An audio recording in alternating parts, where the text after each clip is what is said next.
कांग्रेस जनता party का drama खत्म हो चुका है, लेकिन इस देश के अंदर अब जो क्रांति उठने जा रही है, उस क्रांति में देश का हर एक युवा बढ़ चढ़कर हिस्सा लेगा। और धर्मेंद्र प्रधान का इस्तीफा भी हो गया, तो अब हम अपना शुरू करें रिजर्वेशन हटाओ आंदोलन। नीट पेपर लीक छात्रों का उग्र आंदोलन, शिक्षा मंत्री धर्मेंद्र प्रधान का इस्तीफा, कठोर सरकार का झुकना हारकर भी जीत जाने का निशानी है। संगठन की मंशा देश के भविष्य, छात्रों को किसी भी सूरत में एक जगह संगठित ना होने दिया जाए।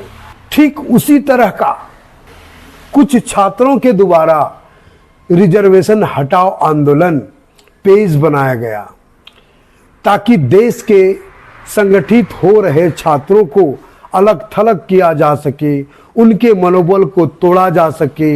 इसके लिए संगठन दिमाग लगाती रहती है। खैर, देश की आज़ादी के बहुत साल हो चुके हैं, बीत चुके हैं। 2026 समाप्ति की ओर है। कुछ वर्गों का मानना है कि अब ST SC OBC का आरक्षण समाप्त होना चाहिए और देश के मूल निवासी भी अपनी समझ और समय की पहचान से संभल नहीं पा रहे हैं। इसलिए बहुत शर्म की बात है, शायद इसलिए भी आरक्षण समाप्त होना चाहिए। मगर इससे पहले देश के उन वर्गों से मेरा सवाल है कि आरक्षण है क्या और इसे क्यों हटाना चाहिए।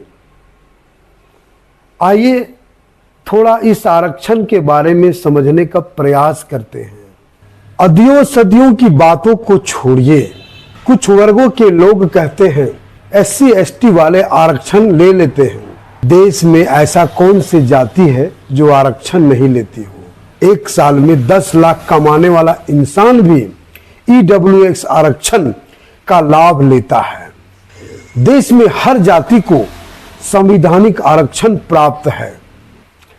दूसरा वर्ग कहता है SC ST आरक्षण का लाभ सरकारी नौकरियां उड़ा ले जाते हैं। आप लोग समझिए कि देश की आबादी 1.45 करोड़ है और सरकार की सरकारी नौकरियां कितने परसेंट लोग करते हैं?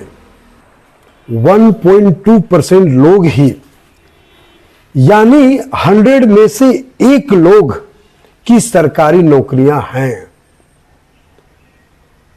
यानी 100 में से 1 लोग जो कि सरकारी नौकरियां करते हैं। इसमें से भी 50% जनरल और 50% में SC ST OBC 1%। यानी आपका सवाल यहां पर आरक्षण के लिए नहीं होना चाहिए, आपका सवाल सरकार से रोजगार के लिए होनी चाहिए। एक और कहता है SC ST वाले पैसा बहुत बढ़िया कमाते हैं, उनकी स्थिति अब पहले से बहुत अच्छा हो गया है, इसलिए आरक्षण को समाप्त कर देना चाहिए।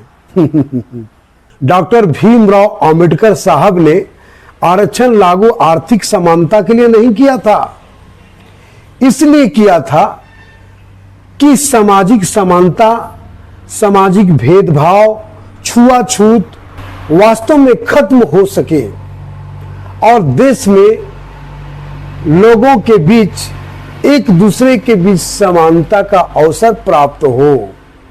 अगर अंबेडकर साहब की ये लागू की हुई आरक्षण का मकसद, एम्बिशन देश में पूरा हो गया हो, तो बेशक बेझिझक आरक्षण को खत्म कर दीजिए। लेकिन अगर नहीं हुआ है तो आप लोगों को बोलने का कोई हक और अधिकार नहीं है कि आरक्षण हटा देना चाहिए।